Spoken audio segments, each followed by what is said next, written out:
Mobile apps, you ought to have them if you're living in China. They're going to make your life so much easier, more convenient, and more enjoyable. You can save a lot of time, money, and energy. In this episode, I'm going to tell you all about them. Now, I'm going to be breaking up this video into 2 parts. Plus, I'll be giving you a short little tutorial of each app. In the description below, you can find the names of the apps plus the start times of each explanation. Without further ado, let's jump into the video.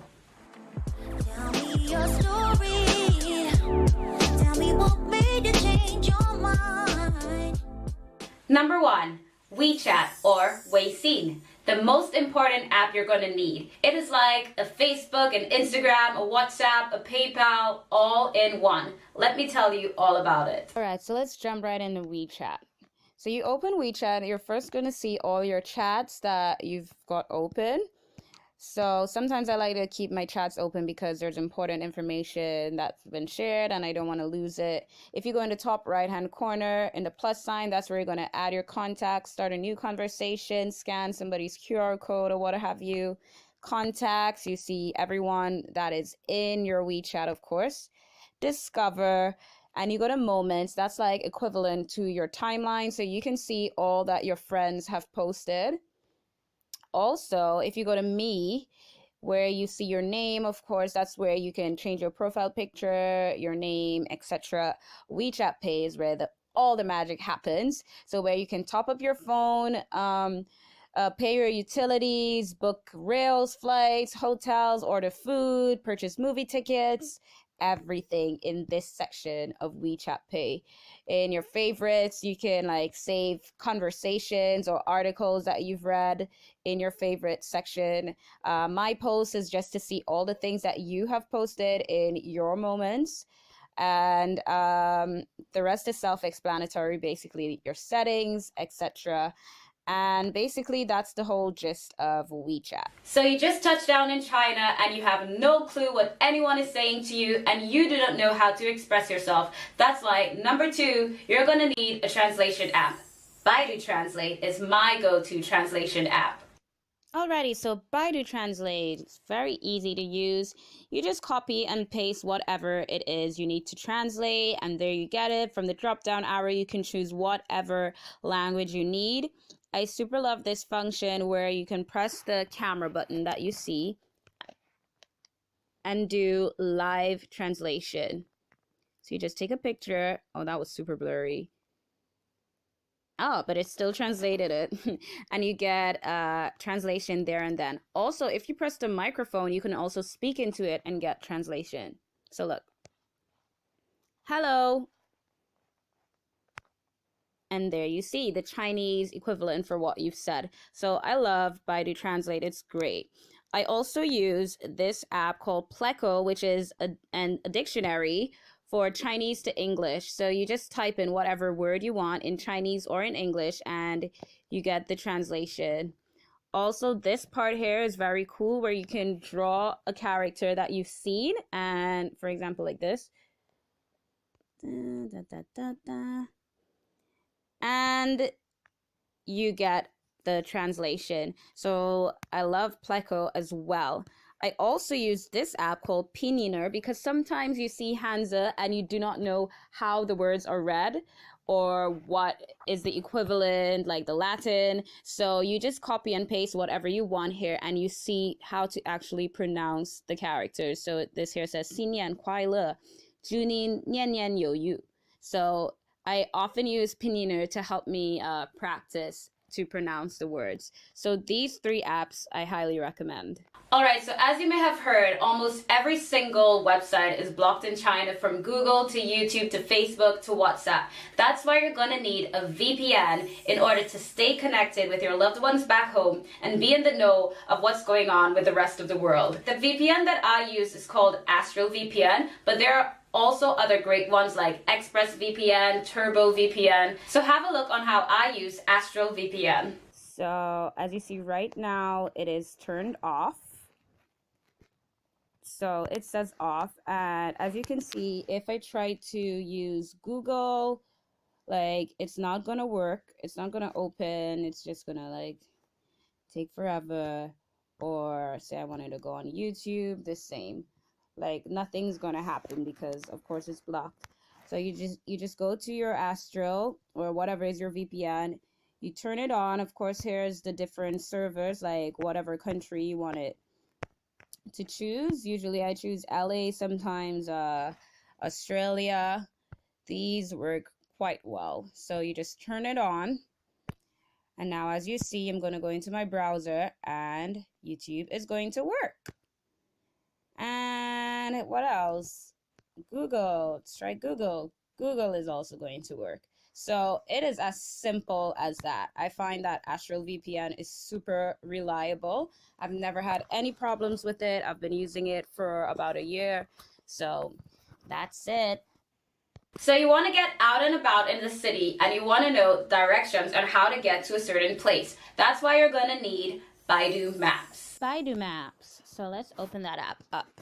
So you're going to need this app to go around the city. So you open the app. Unfortunately, everything is in Chinese, but that's okay. You're going to get the gist of it after a few times using it. So you press this blue button here, the one with the arrow, and then you type where you want to go. Get a friend to copy and paste the words for you in Chinese, because if you try to type the English, you're most likely not going to find it unless it's a very popular place.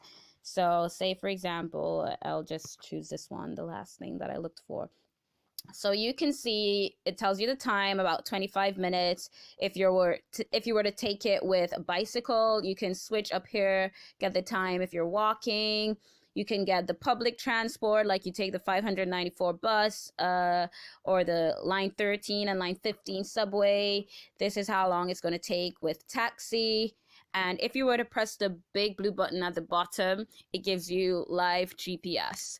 So you can also use the WeChat function, because a lot of times somebody might share a location with you. So they can actually give you an example of where the place is, and you can open it up in WeChat. WeChat also has like a built-in map system, which is also very accurate. So you can use it right from WeChat to find where you want to go.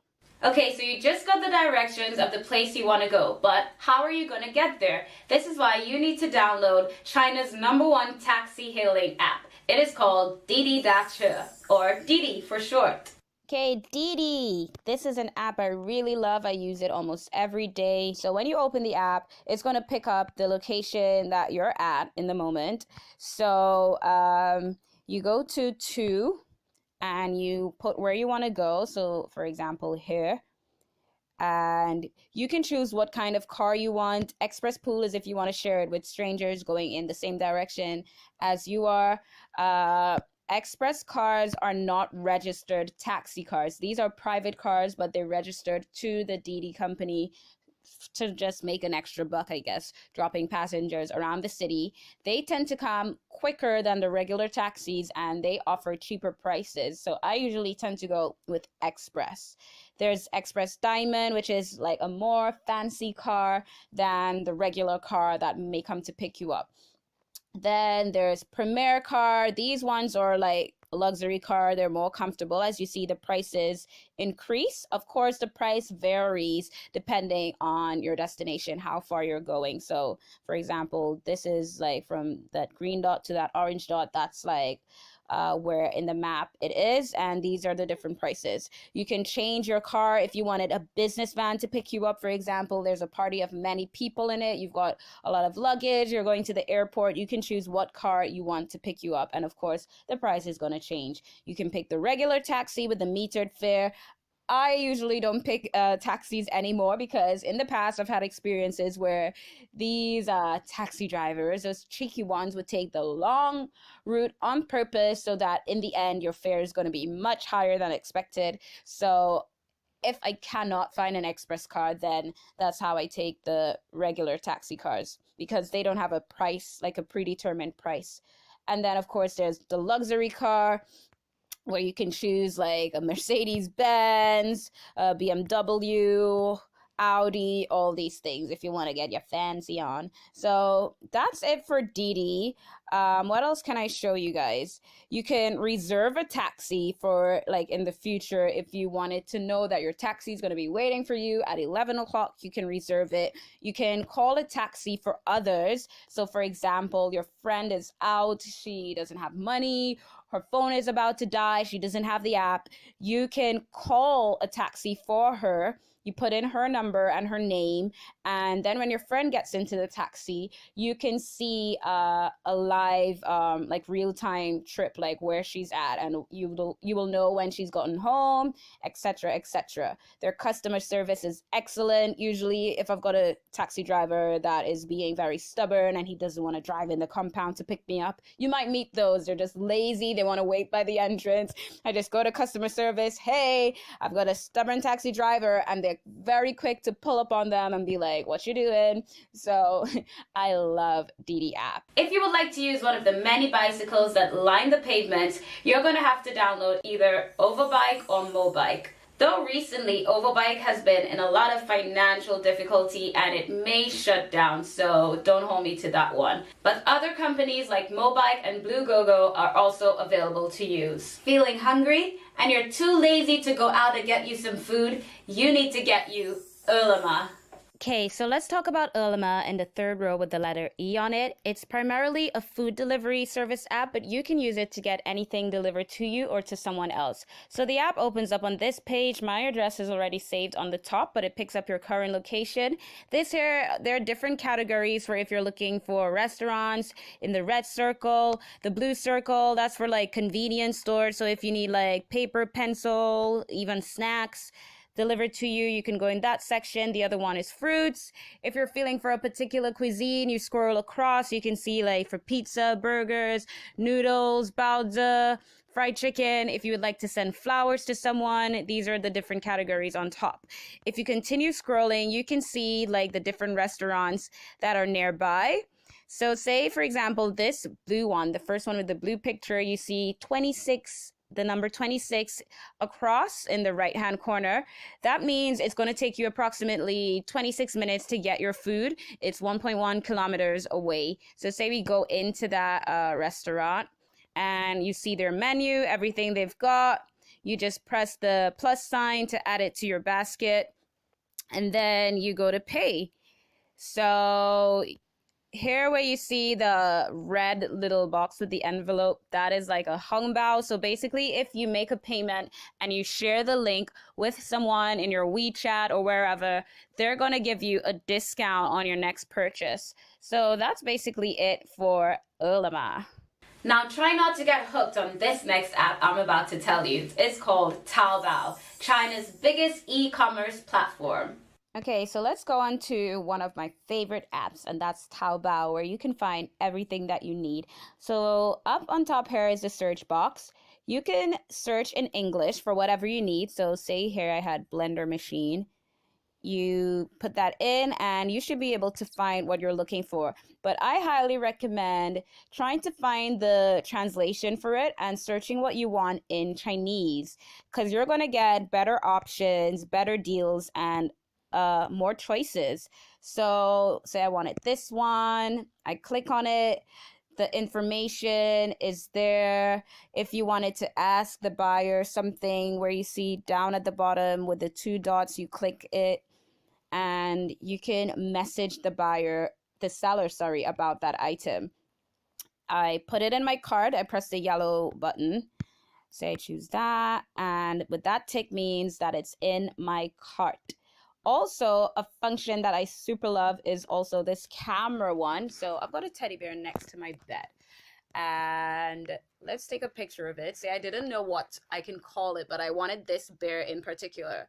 I take a picture of it, and then Taobao is going to look at its database to find that exact teddy bear. So we wait. And there you go. It has found the exact teddy bear.